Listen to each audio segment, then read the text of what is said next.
Welcome to part 2 of filming this scrappy yarn dress that's completely freeform crocheted using scrap yarns. Hi, my name is Christina at City Bright Knits. I am so happy to have you here joining me today. In today's video, I'm showing you the stitch and how I'm crocheting rows using Soft Lash yarn from Hobbii. This is part of a Hobbii Soft Lash campaign, so I'm using that as the featured yarn today. If you love freehand crochet, stash busting projects with all your scrap yarns, novelty yarns like this EyeLash yarn, or you just want a cozy little inspiration video, this is for you. I'm giving you a full behind the scenes look at my color selection, how I'm working the stitches. I work them with you step by step, my favorite tips for choosing colors at random, how I'm incorporating the EyeLash yarn, which is so fuzzy by the way, and a behind the scenes look at this dress, which is almost finished. Come join me. Okay, so to get started, I'm going to be showing you how I'm freehand crocheting this dress design. I've selected a color at random from those stash colors that we chose, and of course I picked pink first. This is Loops and Threads Neon in neon pink in case you're interested. And I have just kind of chained a few to see how big this works up on the hook size that I selected, which is a 6.5 millimeter hook. And I've kind of gone back and forth between if I should make this 2 shoulder straps into kind of a V-neck or crew neck, or if I should start with a halter neck top. So based on that is kind of what I've done here, chaining 10. And after I've chained 10, I'm just going to be working a V-stitch. So I'm chaining 2, and into that last chain that I had before chaining 2, I'm just going to yarn over and work a double crochet into that stitch. The chain 2 counts as a stitch, and so it says double crochet that I just did, so therefore I have 2 into that stitch. And I'm just gonna experiment working V-stitch along this. Notice I didn't do any like stitch counts or anything like that. I'm honestly freehanding this and just kind of like making it up as I go. So that means that after working that stitch, I have 9 left. So if I skip another stitch here, yarn over and work 2 more double crochet into the next stitch, and I'm just not going to skip any in the middle here because I'm already working with medium weight scrap yarn, so I'm not going to chain one in the middle of my 2 double crochets. I'm just going to honestly do 2 double crochets, skip 1, and then 2 more double crochet into the same space, and I'm going to turn that into a V-stitch, and you'll see what I mean when I alternate the next color. After I get to the end of the row, if you are kind of off on a stitch count, the beauty of freehand crochet is that you could just kind of fudge that a little bit. Like if I get to the end of the row and I still have one hanging out over here, you can honestly just turn and work to the next row, because that's what freehand design is all about. And if you're writing a pattern, just make a note of that to change the chain amount. And if you're making it for a wearable with no pattern, just tuck it in. So that's the great part about freehand. So I now have 1, 2, 3, 4, 5 clusters here, and if I'm making this into a shoulder strap, you can see how this will be perfect for each shoulder, but I think I'm going to make it into a halter, and it just needs to sit at the base of my neck. So after I do this, I'm just going to change to a different color. The next yarn I'm choosing at random is just this light pink color, and I believe it's a Super Saver from Red Heart yarn, and I'm just going to add it onto the next row where I left off. And it is a little thinner. The weight of it is more Aran worsted than this kind of like medium weight yarn here. They're both acrylic, but they just do have a different weight to them. But it's no big deal. That's what this whole scrap yarn project is about. And as you can see, I'm putting the light color on first, then picking up my pink color.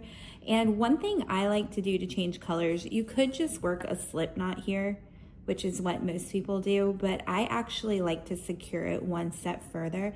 And into that stitch that I just finished, I'm just going to work a single crochet, and that just secures the stitch and change of the colors better as I'm working. And the colors really just blend in, and this project doesn't need to have a seamless color change. So to change colors, I do just work that single crochet there. I'm going to continue working V-stitch, but because I want this to be a halter, I'm going to angle out on both sides until I get from the neck to the underarm area. So that's probably going to be a negative ease of about 7 inches, I'm guessing. So what does that mean? I'm just gonna start increasing on either end of the stitches to increase the stitch count from what I have on each row until I get from under the neck to under the underarm. So let's see what that looks like. I've chained 2 here. I'm gonna turn the work, and into the center of that V stitch from previous round, I'm just going to work another V, and you can see that I have another V there. But because I want to increase on both sides, instead of just having a straight piece, I want to create an increase. I'm actually going to put 2 more V stitches into that space. That's gonna increase. So I have 2 double crochet here and then 2 double crochet here, and on the next round I'm just going to work into the centers of those as if it was an extra stitch in a V. You can put a chain in between your V stitches if it's easier to help identify, but I don't want to add the extra width, so I'm just not going to chain in between. So I'm just working the V stitch, which is 2 double crochet between each V space along the first row that I have here. And when I get to the very last turning chain and double crochet, which does count as a V stitch, I'm going to go into it and I'm going to work 1 V stitch, which are 2 double crochet, and another second V stitch. So 4 double crochet total. And again, I'm doing that because I want it to increase. I want it to have kind of that flare. So now I have 1, 2, 3, 4, 5, 6, 7 V-stitch clusters, whereas on the first round, I only had 1, 2, 3, 4. 1, 2, 3, 4. So I'm increasing here. And I'm just gonna do that all the way down. Or did I have 5? This looks like 5. 1, 2, 3, 4, 5. Okay, I have 7 light pink clusters now on this round, increasing 1 V-stitch on either side. And I had 5 neon pink clusters at the top. This is gonna sit like a halter. So this will go under the neck and I'm working downwards along the bust and the underarm area. So I'm just gonna increase until that fits me. And I'm gonna cut the yarn here because I am gonna have a lot of color changes, so I can't carry the yarn along the sides. And at any point, you could always intermix this EyeLash yarn because that's what this campaign is about. I wanna use this EyeLash yarn. So I'm just gonna build a little bit in these scrap colors and then work in the EyeLash yarn as I go. So on this next round, I've just chose another warm color to kind of go with the pinks that I have here, which is this kind of orange, and it's the Amigo from Hobbii yarn, not the XL, but just the regular Amigo, which is an acrylic yarn. And I've worked it in the same way that we did the light pink by doing 2 V stitches at the end of each side. But as you can see, that kind of gives it a dramatic curve here. So I probably will, since this is a garment, I'm only going to work that increase on either every other row. So I'm gonna rip that out actually and show you what I mean. So I've added the orange colored yarn the same way that I did the light pink by working a single crochet into that last space, and I've chained 2. I'm yarning over to work a second double crochet to make the first V-stitch. And on the light pink round, we worked 4 double crochet into that first stitch, but I'm actually going to skip that and only do that on every other row and see how that works because the increase was a little too dramatic. It was going to make it too curved to fit the underarm. So I'm going to try every other row, and if that doesn't work, and if you're making one along with me at home, all you have to do is just skip increase rows until you get the curve that works for you. So you could just work it on every 3 rows instead of every other row. But since this is a freehand design, we're going to work it as we go.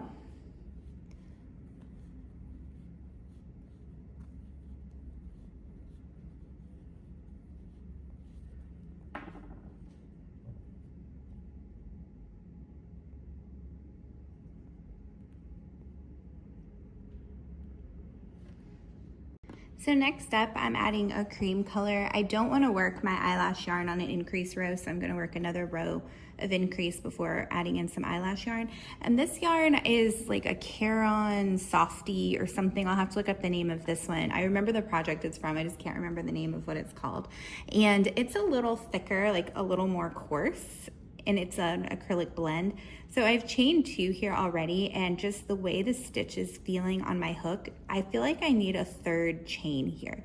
So with the other yarns, I only worked 2 chains, but on this yarn, I'm gonna work a 3rd chain. And it really doesn't matter, like no one's gonna be able to notice when you have the finished garment on, so adding that 3rd chain there, just whatever feels comfortable to you.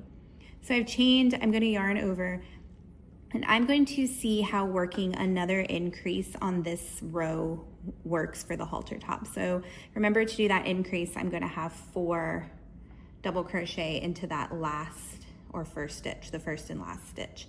So here's the, I'll call this the front side. So you can see that increase is kind of like brought it out this way. So we had an increase on the light pink row, we're having an increase on this kind of cream colored row. So I think that works nicely. If it was too much of an increase there for you, you could work another row with no increase and add your increase on the 1, 2, 3, 4, 5th row. I'm gonna try every other row. You could add it every 3rd row. So let me finish working down this piece that I have. And remember that since this is freehand, just have fun with it. Hold it up to yourself as you go. Every shape is different, and it should just really be about the fun and using the colors that are in your scrap yarn that bring you joy.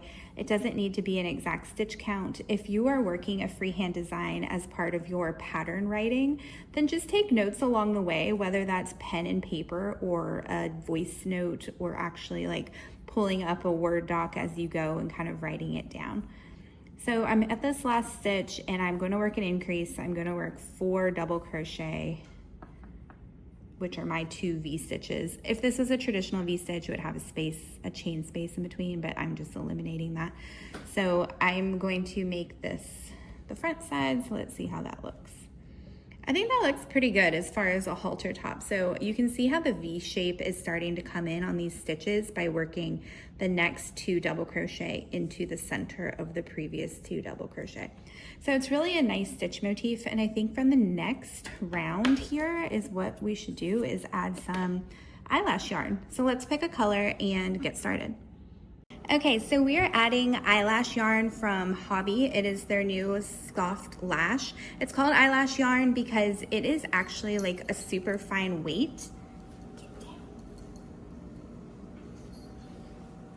It's a super fine weight yarn. You can see that it's like a little thread in here, and it has these fuzzy eyelash textures worked into it. And this is a new yarn that Hobbii has just launched. It's a novelty yarn. So it's great for intermixing into larger projects. And that's what we're doing here. So with this kind of scrap yarn dress that we're creating, let's see what color works best. So I have light blue, purple, light pink, and red. So to choose which color of eyelash yarn, I'm going to take the little sample that we have here and hold up each yarn and see which complements it best. I'm really thinking that either the red, pink, or blue would be great on this next round to add a little contrast. The blue would be really quite lovely, but I know that I have blue further down in my stash that I'm going to be adding in later, so I might save the blue for that. And then I think the red could be really eye-popping, but I do have some red in my stash later also. So I could just stick with the pinks and do just like a nice pink at the neckline. So I'm really between the red and the pink. I think the red could really pop at the neckline, and then I think if I add red here, I'll start working in some blues, and I could add the pink to actually where the red starts working into my stash, because I do have some reds that I'm gonna add that are acrylic, and I could do the soft pink as kind of a contrast to that, or I could just do this pinks here. Really quite torn, but that's what I'm going to be doing next with the eyelash yarn. And I will say that I've also worked up a second version that we've just done on the front side, because since this is going to be a halter, it's going to need to come around the front and the back. So that's something that you can do while you're going, especially if you're working in stashed yarns from your yarn collection. You don't want to finish the whole first piece and then run out of every color and it doesn't match on the back. Or it could and just not be matchy, that's totally fine, but it's just a lesson learned that I know I have very limited of this neon pink color, so I'm gonna go ahead and work the front and the back as I go, just so that I can incorporate the neon pink equally. So I've experimented with it both ways, using 2 strands held together and 1 strand. This is just 1 strand and I think it's like plenty fuzzy. There it is. My concern is as I build the next rounds, because it's this thread weight, I don't want the yarn to break in here, like when I go to work in between the stitches. Not when I'm working it, but just when you're wearing it. I don't want it to break and be too thin. So here is the yarn worked together with some of the light pink acrylic that we had from earlier, and it definitely brings this fuzzy texture to the piece. This is just 1 strand of the EyeLash yarn held with 1 strand of this soft pink acrylic, and I really like this method because it makes the piece a little sturdier. Like since this is going to be a garment when I work the next stitches, I don't want it to break because it's that thread weight. So this just really helps reinforce, and it gives that same amount of texture. Plus, that way I'm not using double the amount of EyeLash yarn, because when I had it held 2 strands together, it looked really pretty. However, I don't want to use up all my novelty yarn. This way I'm saving some of the yarn to use for later. So this is 1 strand of EyeLash with 1 strand of craft store acrylic, and I think it looks perfectly fine. So I'm not working an increase on this row, I'm just adding the EyeLash.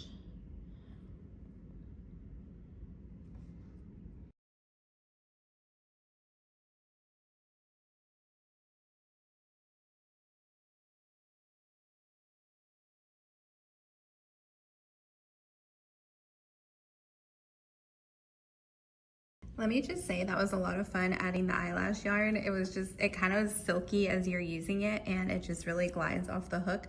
I think holding it together with another sturdier yarn is really great for this garment project that I'm working, but it comes in such cute colors. So I'm really impressed with how that came together. I think I'm just gonna top it off with a neutral. This yarn that I'm adding for the next round, where I'm gonna also work an increase, is called Sugar Cookie from Lion Brand Yarn. And it is just a neutral. Since I've worked so many colors here and I have the texture, I'm just gonna pop in with a neutral for the next round. Working an increase, so I'm gonna put 4 in that first stitch. And you can see, even though I have the EyeLash Soft Lash yarn here, it doesn't make it any harder just going into that stitch space as if it weren't there. And it just brings such an element of unique creativity to the project that you're working.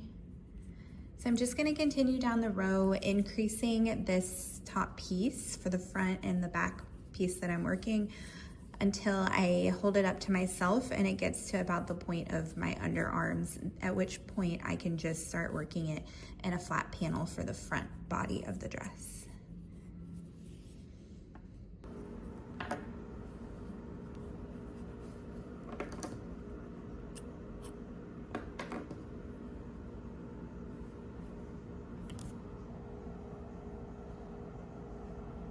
I'm going to keep working in this method for about 20 rows, and on every other row is an increase.